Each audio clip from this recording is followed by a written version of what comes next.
Dito ko namin yun. Na-in-love si Riza kay Reynaldo. So, hindi nyo kasi hindi nyo madidikta ang pag-ibig. Tama ba? Pagtumibo.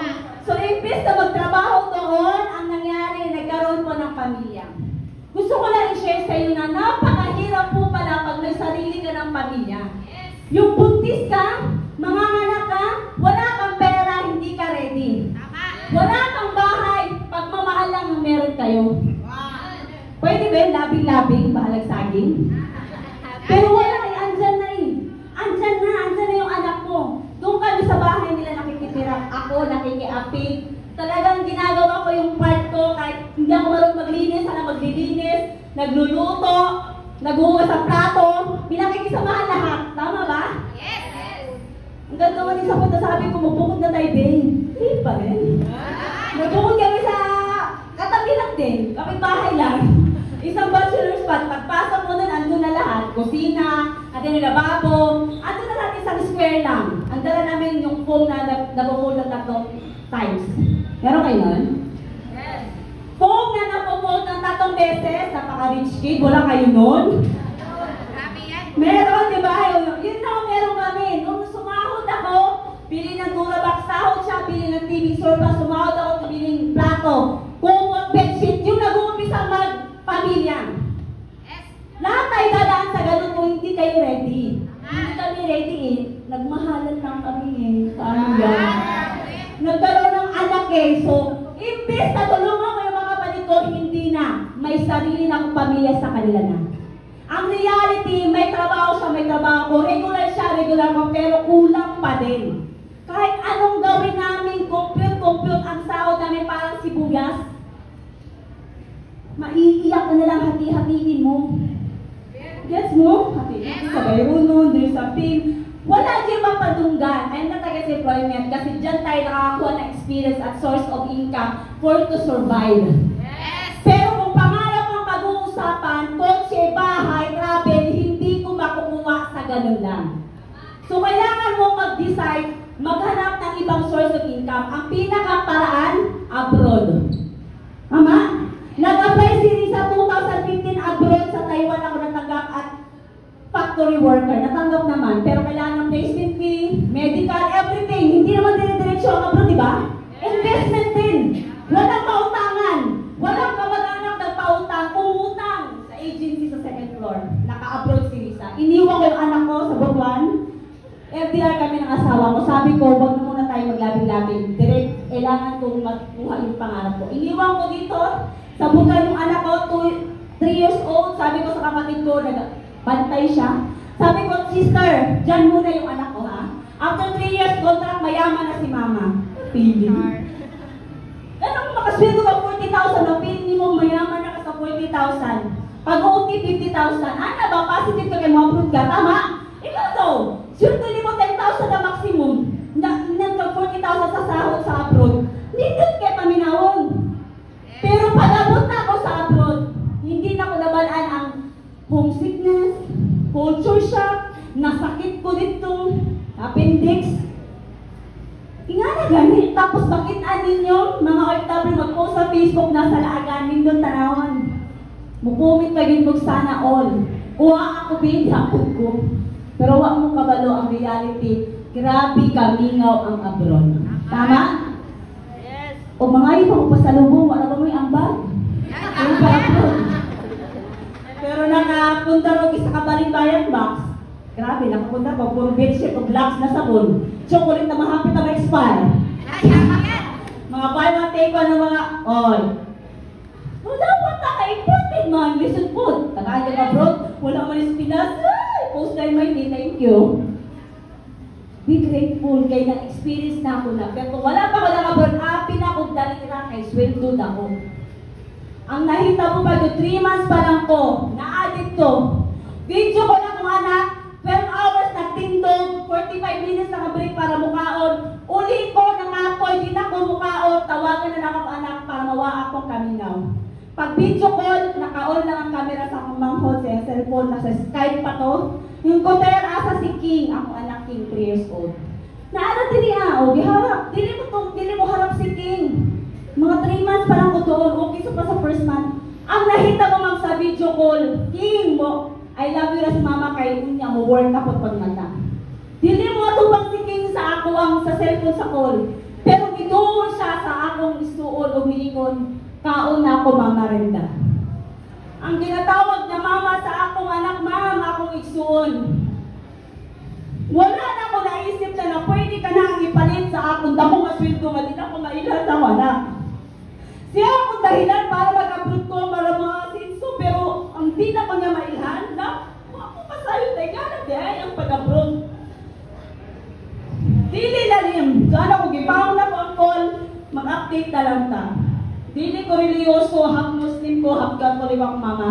Pero niyo ko kay Lord, Lord, paulian na lang ko. Pero di ko kauli, 3 years contract. Naapa ko lending, nabayaran utang. Pero ko Lord, paulian ako, ikaw na bahala. Kung paulian ko ni mo, tagay ko opportunity na pwede ko ma-income kauban akong anak. Until niabot ang Unified Products and Service of Enterprise. Kahit ko mga 5 days ato after, kung kamo na gipangayo sa Ginoo, nangandoy mo, nagpray mo, ma'am, i-accept ang blessings. Basing mauna ni. Basing mauna ni. Ang opportunity na gipangayo last week, last day, last year. Kay dili asirinti nga nakakaroon naglingkod, naminaw sa ako, di ta kaila. Kaya ako before nakita ko ra po di sa Facebook, wala ko gilimbay.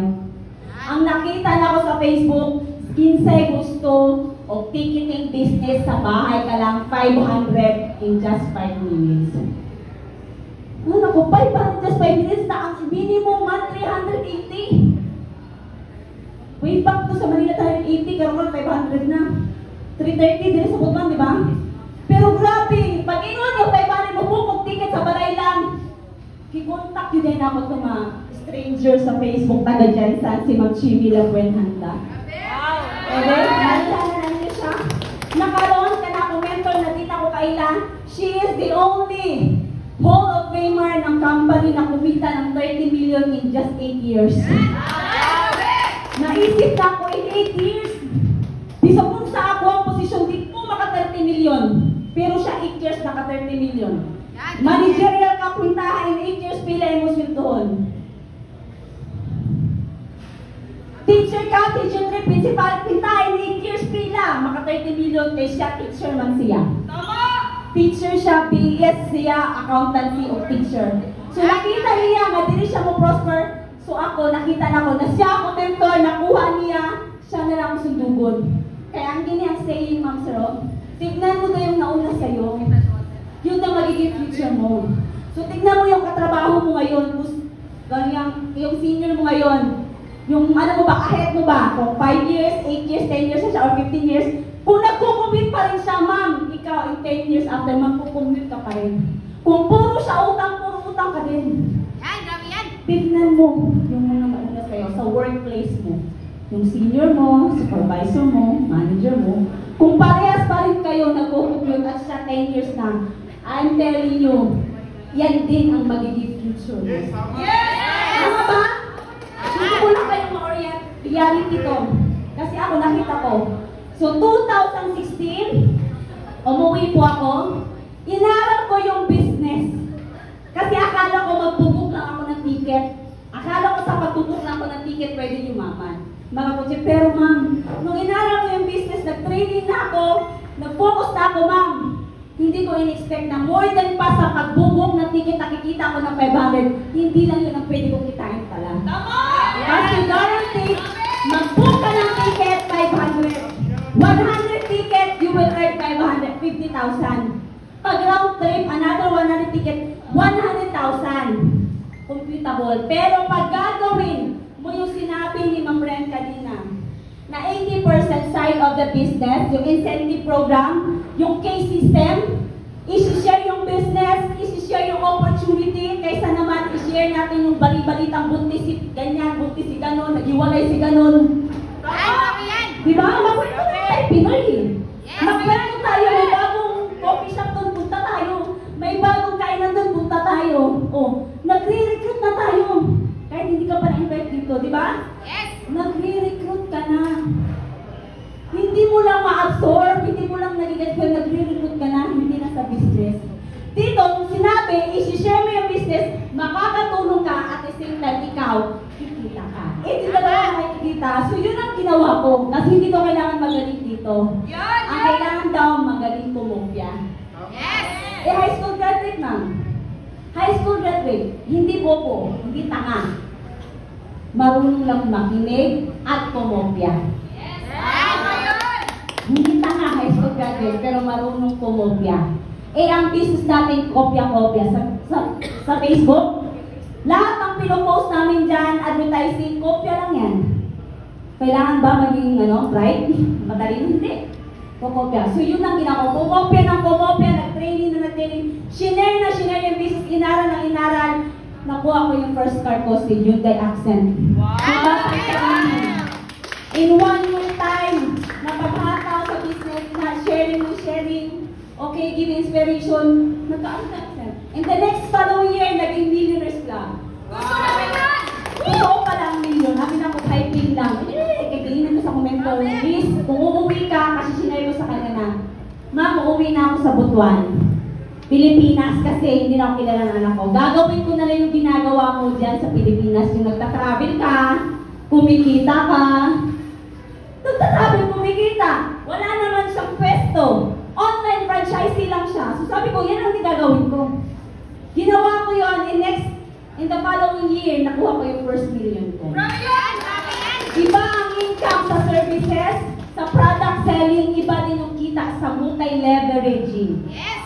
Leveraging means magpaparami ka, parang franchising, maraming branches. Pero you don't need a million to leverage. You just need to share the opportunity to other people. Tutulungan mo siya mag-start ng business. Kikita kayong dalawa, siya din tutulong sa iba. Kikita kayong lahat. Tayo lahat magkikita-kita, ayaw, no? Yes! So our business is people business, sharing business. So dito ko na ginawa lahat kasi on my first year, walang naniwala high school graduate. Mga classmate ko, mga BS na eh. BS Chucho, sa mga BS sa Tumoy silang pangalan na Anay Tumoy, sa Nanay LPT, na Chucho. Even may mga kapatid, mga college graduate sila kasi napagtulungan namin ng manang. So, merong criminology na graduate na kapatid, merong HRM, merong IT, pero sa lahat ng magkakapatid, ako lang ang may kotse. Ay, grabe! Maganda ang trabaho nila nasa office, pero ako lang po yung nagpasakay sa kanila sa aeroplano.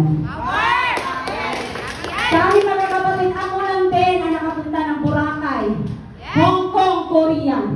Sila hindi nakaalis kasi 8 hours sa trabaho, hindi pwedeng mag-leave. Gusto ko yan! Napakaganda ng negosyo na pasok niyo, ma'am. You can have your own business gamit lang yung cellphone niyo, magiging channel of blessing pa kayo sa iba. Bonus pa kung may mamimit kayong class A na gusto mag-franchise talaga na malaki. Kasi yan, malaki na yung franchise, wala na silang isipin, ready to operate na. Pero tayong mga ordinaryong tao, check lang muna tayo sa 16998. Yan! Yes! Sa 16998, pwede mabago buhay mo. Tama! Sa 16998, pwede mailabas yung talent mo. Sa 16998, pwede ka makapag-travel. Yes! Sa 16998, pwede ipalit ng 2 kotse. Nakabili ako ng property sa Sumilihim dahil sa negosyong to. Okay lang? Nakapag-invest din ako sa freelance. Yung namin, investment na 10%. Hindi siya kapa ha? Hindi yung mga nag-3%. It's a legit business. So, dito nag-umpisa lahat yan. So, nakita na mga kapwa ko OFW na ako nagiging nag-process na sila, nagtatrabaho pa rin. So, sila din nag-join na ngayon. Ganun kasi ang mga tao Pinoy eh. Hindi mag-join, hindi maniniwala hanggang walang result, walang ebidensya. Tama? So, I strive hard na bakit di ko kakatawin to? At ikaw na nakikinig ngayon, kung parehas tayo, pangarap lang ang pinakapuhunan. At meron nga 6998, huwag mo nang patagalan.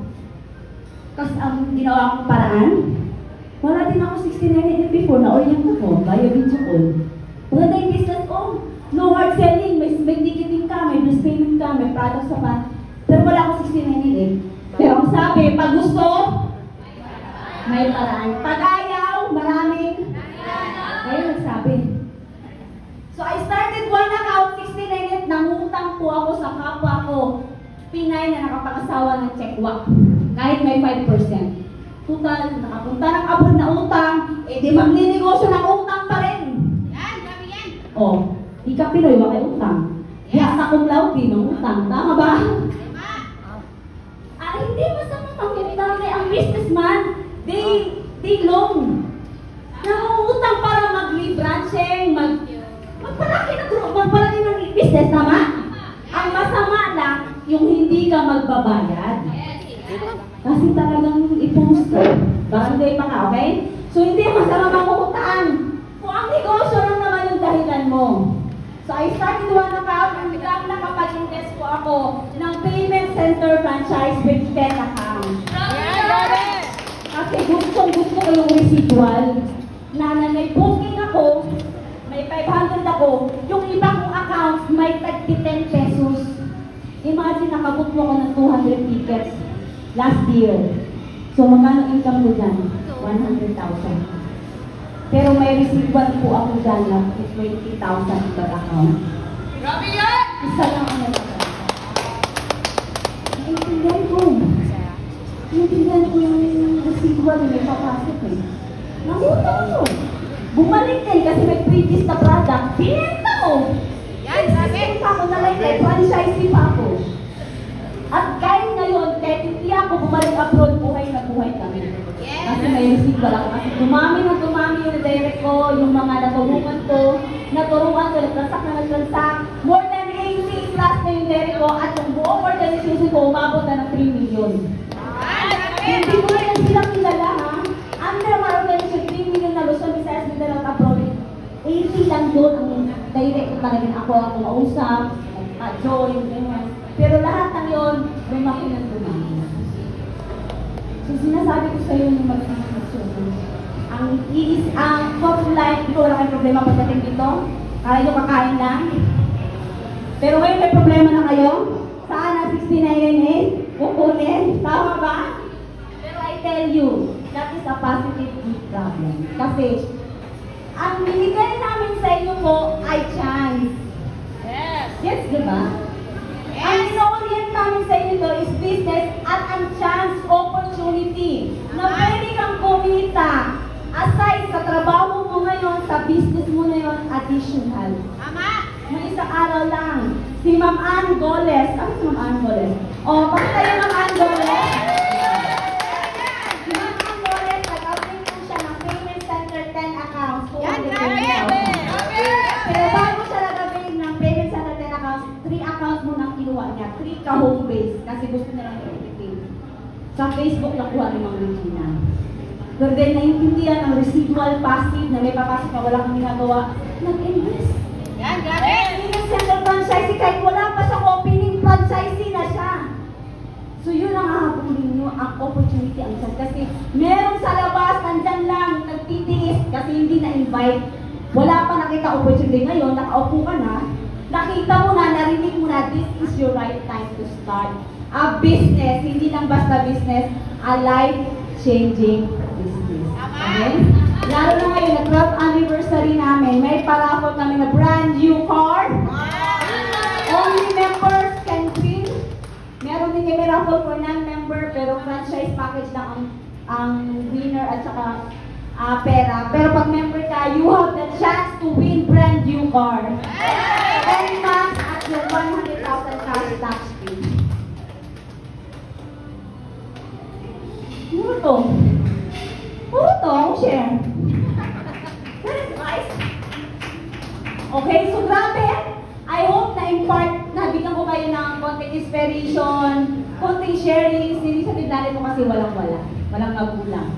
Kahit pag-drive ng bike, di ako marunong. Pero nung binigay sa akin yung kotse, wala akong choice. Natutong mag-drive. Oh, grabe. Grabe, no? Ano ba? Grabe. As in. Grabe yan. Dati ang 2,000, ang sweldo ng aking sinas 3,500, paigon mo, pero maigon lagi. Pero karoon na nag-weekly bonus o 30,000, kulang pa. Wow!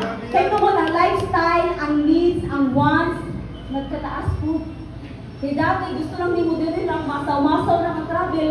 Karon ang imo ng bisyo, Boracay, Palawan, Hong Kong, Korea. Level up your dreams. Okay? Libre. Libre ang dreams. Hindi ang pinakamahirap, sino yung pinakamahirap? Hindi yung walang pera. Ang pinakamahirap na tao is yung walang pangarap. Kasi mangarap ka alam, hindi mo pa magawa eh. Maging positibo lang sa buhay, hindi mo magawa eh. Diba? Magpasalamat ka, buhay ka. Wala ang COVID. Andito ka nakikinig para sa ito, palakpakan mo yung sarili mo. Magkita-kita tayo kung magpa-franchise kayo. Kasi ako yung OIC ng Butuan Branch. Ako mismo ang makakaharap nyo when you franchise. Ako mismo. At ako pa yung tutulong kung gusto nyo mag-leverage, kung may mga prospect kayo na tutulong o mag-start ng business, may mga kakilala kayo na gusto ding sharean, ako yung mismo din yung kasama nyo. With the team na nasa likod, ayan, mga bayaran namin dyan na puro grabe. Masanay na kayo kasi sadya yan para hindi kayo matulog dyan, no? Yes! Okay, hindi ko na patatagalin ka. Ito na inaabangan natin lahat. Ang ating guest speaker from Manila. Medyo may ka-amor-amor ba? Naalala ko, mapalong ko pizza. Ang sanay kung gusto mga favor. Napagpatranggit mo. Mali pagpagsabi na git ka, ma'am. Pagpagsabi?